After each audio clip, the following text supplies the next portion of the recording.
ብዙ ስላልተነገረላት የትኖራ ቀበሌ የተወሰነ ልበላችሁ። በምስራቅ ጎጃም ዞን በደጀን ወረዳ የምትገኘው የትኖራ ቀበሌ ከደጀን ወረዳ ዋና ከተማ ወይም ደግሞ ከደጀን ከተማ በ10 ኪሎ ሜትር ርቀት ላይ የምትገኝ ሲሆን ስሟ ሲነሳ የደርግ ዘመን የአብነት የገጠር ልማትና የህብረት ስራ ማህበራት ታሪክ አብሮ የሚነሱ ናቸው። ይህቺ ቀበሌ በኢትዮጵያ የሶሻሊስት ስርዓት ግንባታ ወቅት እንደ ተምሳሌ ትታይ የነበረችና የብዙ የውጭ ሀገር ልዑካን መዳረሻ መንደር እንደነበረች ይነገራል። 1970ዎቹ አጋማሽ የትኖራ የአምራቾች የህብረት ስራ ማህበር በኢትዮጵያ ካሉ መሰል ማህበራት በውጤታማነቱ ቀዳሚ እንደነበር የሚነገር ሲሆን በወቅቱ የነበረው መንግስት የሶሻሊስት ግብርና ውጤታማ ነው ለማለት የትኖራን ተሞክሮ ለዓለም ያስተዋወቀበት ወቅት ነበር።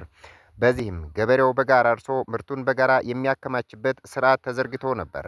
ሌላው በወቅቱ ትራክተሮችና ዘመናዊ የወፍጮ አገልግሎቶች የገቡባት ቀዳሚ የገጠር መንደር ነበረች። የትኖራ ልዩ የሚያደርጋት በደርግ ዘመን የተተገበረው የመንደር ምስረታ ፕሮግራም ሲሆን በወቅቱ ገበሬው ተበታትኖ ከመኖር ወጥቶ በፕላን በታቀደ እና በተሻለ መንደር ውስጥ እንዲኖር ተደርጓል።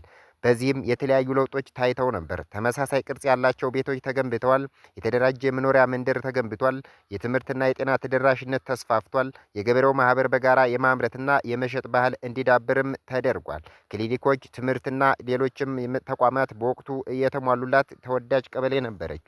ይህም ለጎብኚዎች ወደፊት የኢትዮጵያ ገጠር ተብላ እንድትጠራ አስችሏታል። በዚያን ዘመን የትኖራ ቀበሌ በሁለት ዋና ዋና ምክንያቶች ትታወቅ ነበር። የመጀመሪያው የምርጥ ዘር ምርታማነት ማዕከል በመሆን ቀበሌዋ በምርጥ ዘር ብዜትና በሰብል ምርታማነት በተለይም ስንዴና ጤፍን ከሀገሪቱ በማምረት ቀዳሚ ተጠቃሽ ቀበሌ ነበረች። ሌላው የአምራቾች የህብረት ስራ ማህበር መመስረት የትኖራ በአምራቾች የህብረት ስራ ማህበር ወቅት የሶሻሊስት ግብርና ውጤታማነት ማሳያ ተደርጎ ይወሰድ እንደነበረ ይነገራል።